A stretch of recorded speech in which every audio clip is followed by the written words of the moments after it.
से है नरमा में खाद, क्योंकि मेन जो समस्या आती है वो कीड़े मकोड़ों का अटैक और दूसरा उखेड़ा की समस्या है। अब उखेड़ा की समस्या है, आप अगर बाजार में जाओगे तो आपको कोई ऐसी दवाई नहीं है जो उखेड़ा का मौके पे इलाज कर दे। तो आपको जो संतुलित खाद प्रबंधन है उस पर ध्यान देना पड़ेगा।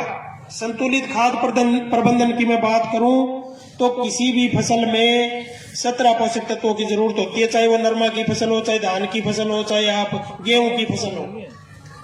मुख्य जो पोषक तत्व होते हैं nitrogen, phosphorus, potash. Nitrogen urea से मिलता है, फास्फोरस डीएपी से मिलता है, सिंगल सुपर फास्फेट से मिलता है, पोटास के लिए म्यूरेट ऑफ पोटास खाद है। तो ये खादें आप डाल रहे हो, पर आप इन खादों को सही तरीके से नहीं डाल रहे। यूरिया का क्या गुण है, यूरिया आपने ऊपर छिड़क दी नीचे चली जाएगी। फास्फोरस की जो डीएपी और सिंगल सुपर फास्फेट खाते हैं उनको आपने ऊपर डाल दिया तो वो वहीं पड़ी रहेगी, जड़ को उसके पास जाना पड़ेगा। जो खाद है वो जड़ के पास नहीं जाएगी डीएपी, और यही सारी गड़बड़ हो रही है। हम डीएपी कब डालते हैं? कितने किसान हैं जो डीएपी बिजाई के टाइम डालते हैं? नरमा में हाथ खड़े करियो। बिजाई के टाइम 45 दिन पे नहीं, बिजाई के टाइम कितने डालते हैं? यहाँ पे मेरे ख्याल में 10 किसान ऐसे हैं, 15 किसानों से ज्यादा नहीं है, जो लगभग 200-250 लोग बैठे हैं, उसमें 15 किसान ऐसे हैं जो ये कह रहे भी हम बिजाई के टाइम डालते हैं। आप ये बताओ कि फास्फोरस का काम क्या होता है? जो डीएपी है उसका क्या काम होता है? डीएपी का काम है जड़ का विकास। जो पौधा होता है उसकी जड़ का विकास है डीएपी का काम। अब आप डीएपी के लिए लाइन में लगेंगे, रात को भी लग गए, सुबह 4 बजे देखे तो भी लग गए।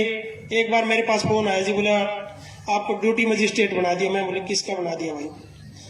वो कहते हैं जी डीएपी की लाइन लगी हुई है, वहां पे ड्यूटी मजिस्ट्रेट हो। वो मैं किसानों में तो मजिस्ट्रेट नहीं बन के जाता भाई, मेरे को सारे जानते हैं। मैंने तो फिर बंटवा दी खाद, मेरे को तो माफ करो और देखो। तो मैं कहना ये चाहता हूं कि आप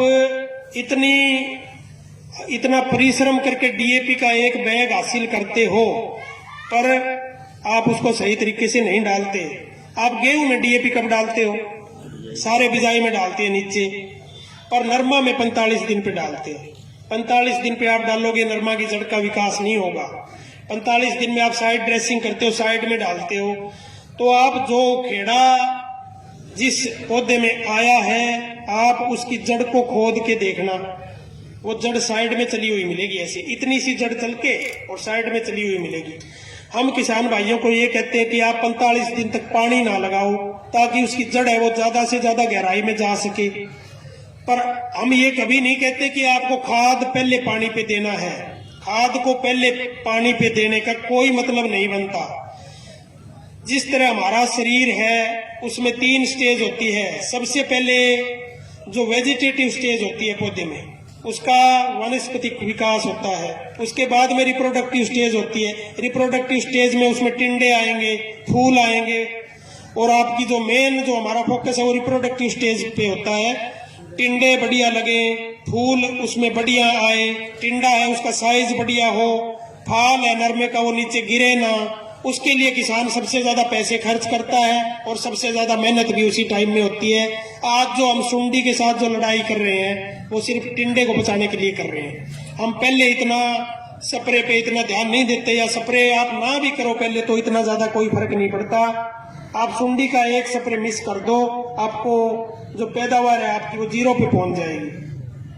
तो मेरा कहने का ये मतलब है कि आप रस चूसने वाले कीड़ों का इलाज करने के लिए तो आप बैलेंस खाद डालो। खाद है वो डीएपी है, यूरिया है, पोटास है, सारी एक बैलेंस अमाउंट में होनी चाहिए, एक बैलेंस के हिसाब से होनी चाहिए। ये नहीं कि आपने यूरिया पे जोर दे दिया। तो आप सभी किसान भाई आप यहाँ से प्रतिज्ञा लेके जाओ कि नरमे में आप खाद बिजाई के टाइम डालोगे, बिजाई के टाइम डालोगे, बीज के नीचे डालोगे। अगर यहाँ कोई 30-40 साल पुराने किसान बैठे हैं जिन्होंने जो विदाउट जो हाइब्रिड था, जो बिना हाइब्रिड नरमा था, जैसे HS 6 नंबर था, 777 नंबर था, उसकी अगर खेती की है तो वो मेरे को ये बताएं कि आप खाद कहाँ डालते थे।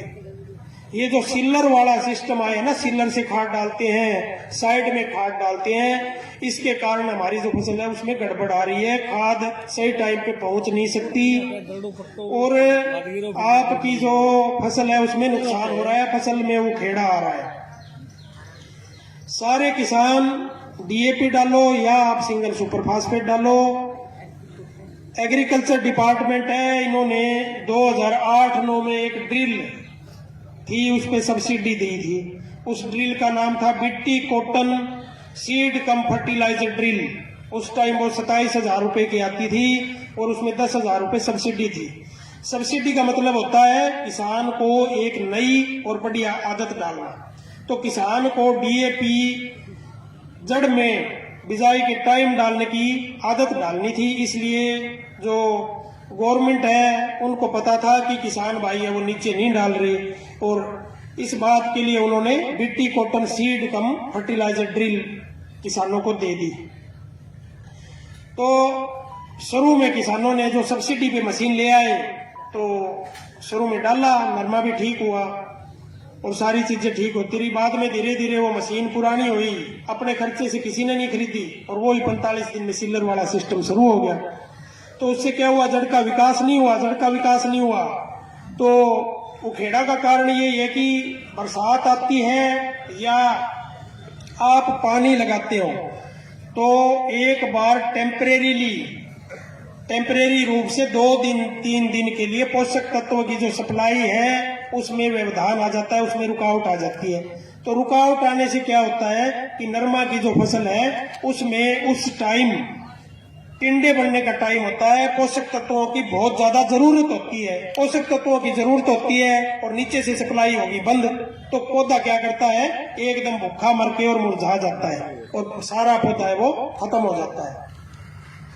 तो आपको क्या करना है, एक तो खाद डालो आप बिजाई के टाइम, दूसरी आपके मन में ये बात भी है कि कपास की फसल में यूरिया का 1.5 इकट्ठा डालने से काम चल जाएगा। ये हाइब्रिड है, इसकी हाइट होती है 6 फुट 6.5 फुट। आपको इसमें यूरिया के 3 बैग डालने पड़ेंगे। आप बात मन में से निकाल दो कि यूरिया आपने टिंडे आने के टाइम अगर डाल दी तो उसकी बढ़वार बढ़ेगी या रस चूसने वाले कीड़े आएंगे, ऐसा कुछ नहीं है। वेजिटेटिव पीरियड, वनस्पतिक वृद्धि का टाइम होता है वो अगस्त का महीना है, उससे पहले होता है।